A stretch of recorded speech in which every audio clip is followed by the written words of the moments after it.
말씀은 사사기 3장 12절에서 23절 말씀입니다. 이스라엘 자손이 또 여호와의 목전에 악을 행하니라. 이스라엘 자손이 여호와의 목전에 악을 행함으로 여호와께서 모압 왕 에글론을 강성하게 하사 그들을 대적하게 하시매 에글론이 암몬과 아말렉 자손들을 모아 가지고 와서 이스라엘을 쳐서 종려나무 성읍을 점령한지라. 이에 이스라엘 자손이 모압 왕 에글론을 18해 동안 섬기니라. 이스라엘 자손이 여호와께 부르짖음에 여호와께서 그들을 위하여 한 구원자를 세우셨으니 그는 곧 베냐민 사람 게라의 아들 왼손잡이 에훗이라. 이스라엘 자손이 그를 통하여 모압 왕 에글론에게 공물을 바칠 때에 에훗이 길이가 한 규빗 되는 좌우에 날선 칼을 만들어 그의 오른쪽 허벅지 옷 속에 차고 공물을 모압 왕 에글론에게 바쳤는데 에글론은 매우 비둔한 자였더라. 에훗이 공물 바치기를 마친 후에 공물을 메고 온 자들을 보내고 자기는 길갈 근처 돌 뜨는 곳에서부터 돌아와서 이르되 왕이여 내가 은밀한 일을 왕에게 아뢰려 하나이다 하니 왕이 명령하여 조용히 하라 하매 모셔 선 자들이 다 물러간지라. 에훗이 그에게 들어가니 왕은 서늘한 다락방에 홀로 앉아 있는 중이라. 에훗이 이르되 내가 하나님의 명령을 받들어 왕에게 아뢰 일이 있나이다 하매 왕이 그의 좌석에서 일어나니 에훗이 왼손을 뻗쳐 그의 오른쪽 허벅지 위에서 칼을 빼어 왕의 몸을 찌르매 칼 자루도 나를 따라 들어가서 그 끝이 등 뒤까지 나갔고 그가 칼을 그의 몸에서 빼내지 아니하였으므로 기름이 칼날에 엉겼더라. 에훗이 현관에 나와서 다락 문들을 뒤에서 닫아 잠그니라. 아멘. 오늘 말씀은 하나님께 쓰임받는 인생이 되라 라는 말씀 가지고 함께 나누겠습니다.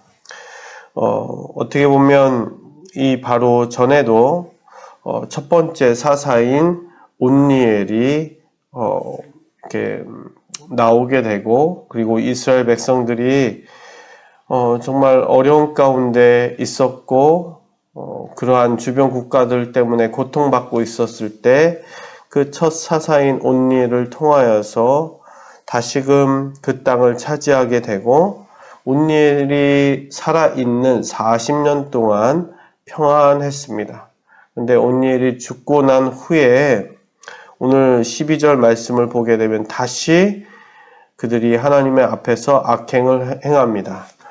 그 악행은 하나님을 버리고 하나님을 멀리하고 하나님을 섬기지 않고 다른 이방 우상들을 섬기기 시작하며 하나님 앞에 정말 그 말씀에 순종하는 백성들이 아니라 자기네들 마음대로 살아가는 지도자가 없게 되니까 길 잃어버린 양들처럼 살아가게 됩니다. 그렇게 됐을 때 다시금 또 하나님은 그 이스라엘 백성들을 위해서 일하지 못하고 아무것도 그 하나님의 여호와의 손이 그들과 함께 하지 않았습니다. 그러니 주변 국가들은 더욱더 강성하게 되죠. 하나님의 손이 정말 그들을 위해서 일하시며 싸우신다면 주변 국가들은 강성해질 수가 없습니다.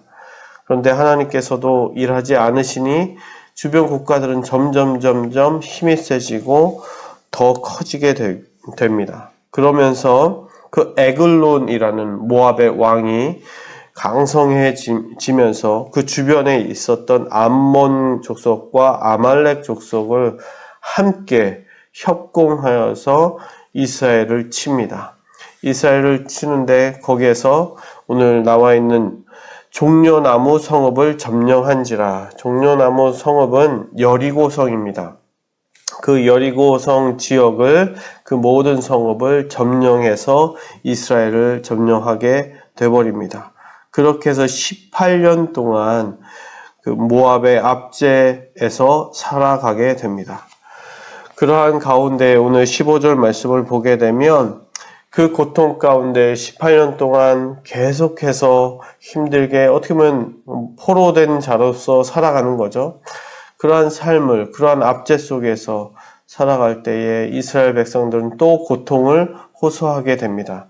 하나님께 부르짖게 됩니다. 그러면서 하나님께서 한 구원자를 세우시는데 그것이 에훗이었습니다. 두 번째 사사가 되는 거죠.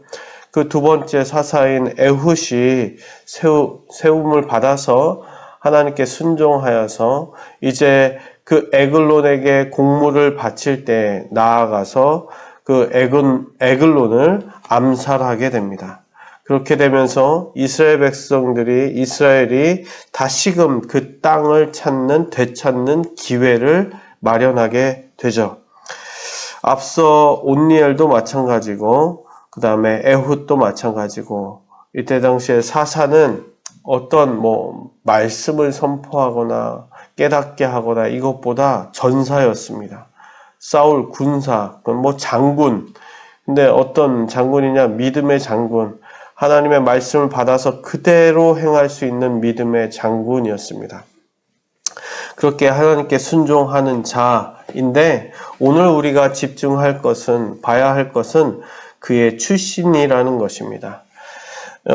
특히 이 에훗이라는 출신을 이렇게 소개하고 있습니다. 베냐민 족속의 그 사람의 게라의 아들 왼손잡이 에훗이라고 이렇게 분명하게 얘기하고 있습니다. 베냐민 족속은 가장 작은 족속, 힘이 없는 족속이었습니다. 그 중에 베냐민이라는 뜻 자체도 오른손의 아들입니다. 그런데 뭐라고 표현했습니까? 왼손잡이. 대부분 다 오른손인데 특별히 왼손잡이면 더 약한 자를 표현할 때 쓰는 말입니다. 그 약한 자인데 왼손잡이인데 그 사람을 선택하여서 그렇게 이 이스라엘을 다시금 구원하는 구원자로 사용하셨다라는 것입니다. 왼손. 여러분들 이제 왕 앞에 갔을 때 이렇게 검문을 하겠죠. 그러면 칼을 찾는지 안 찾는지. 그런데 오른손으로 칼을 빼려면 왼쪽에다가 칼을 차게 됩니다. 그래서 딱 보겠죠. 왼쪽에 칼을 찾는지 안 찾는지. 아니면 이렇게 만져볼 수도 있겠죠. 그런데 에훗은 그렇지 않았죠. 왼손잡이이기 때문에 오른쪽 허벅지에다 칼을 숨겼다고 했습니다. 그러니 의심받지 않았겠죠. 왼쪽에 있어야 될 칼이 오른쪽에 있었기 때문에.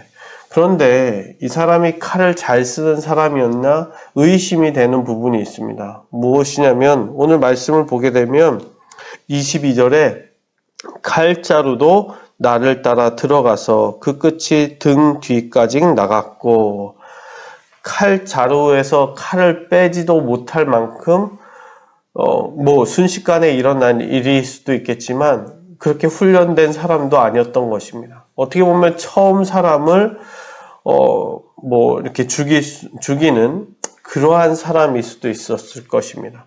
그런데 하나님 말씀에 그저 순종하고 그 칼을 칼자루에 쥐고선 그냥 찌르게 됩니다. 그러한 모습을 보게 되면 굉장히 연약한 지파에서 힘없이 그리고 무시당할 수 있었던 그러한 사람을 사용하셔서 하나님은 다시금 이스라엘 백성들을 구원하시는 것을 보게 됩니다. 이것이 하나님의 원리였습니다. 연약하지만 온전히 하나님께 그 믿음으로 순종할 수 있는 그 사람의 중심, 마음을 보신 거죠. 외모를 보신 것이 아니라 늘 하나님은 그것을 이야기하셨습니다. 그리고 또한 예수 그리스도의 그 십자가도 그 자체가 인간으로 오신 그 연약한 모습, 말구에서 태어나신 그분, 그 목수의 아들, 나사렛에서 살던 그 청년, 정말 연약할 수밖에 없는 그러한 모습이지만 그 연약한 모습으로 끝까지 또 십자가에서 힘없이 죽으셨지만 우리를 구원하시는 메시아가 되셨습니다. 오늘 우리도 우리의 모습은 연약할 수 있습니다. 세상은 우리를 어떻게 볼지 모르겠지만 우리의 모습 자체는 세상에 나가서 내가 더 강한 사람처럼 보일 수 있는 것들은 아무것도 없습니다. 힘도 없고요. 세상 어떤 사람들보다 지식이 풍부하지 않고요. 권력과 힘이 있거나 그렇지 않습니다. 그러나 오늘 우리에게는 오직 내 안에 살아계신 분, 날 위해서 죽으시고 날 위해서 다시 사신 예수 그리스도, 그분이 내 안에 계시다는 것, 그 한 믿음, 그리고 그분께서 말씀하시면 내가 순종하겠다. 그 순종의 믿음, 그것을 한 가지로 살아갈 때에 하나님께서는 우리를 통하여서 역사하실 줄 믿습니다. 오늘도 그 연약한 모습 그대로 하나님께 쓰임 받으시는 우리 귀한 성도님들 되시길 주님의 이름으로 축원합니다.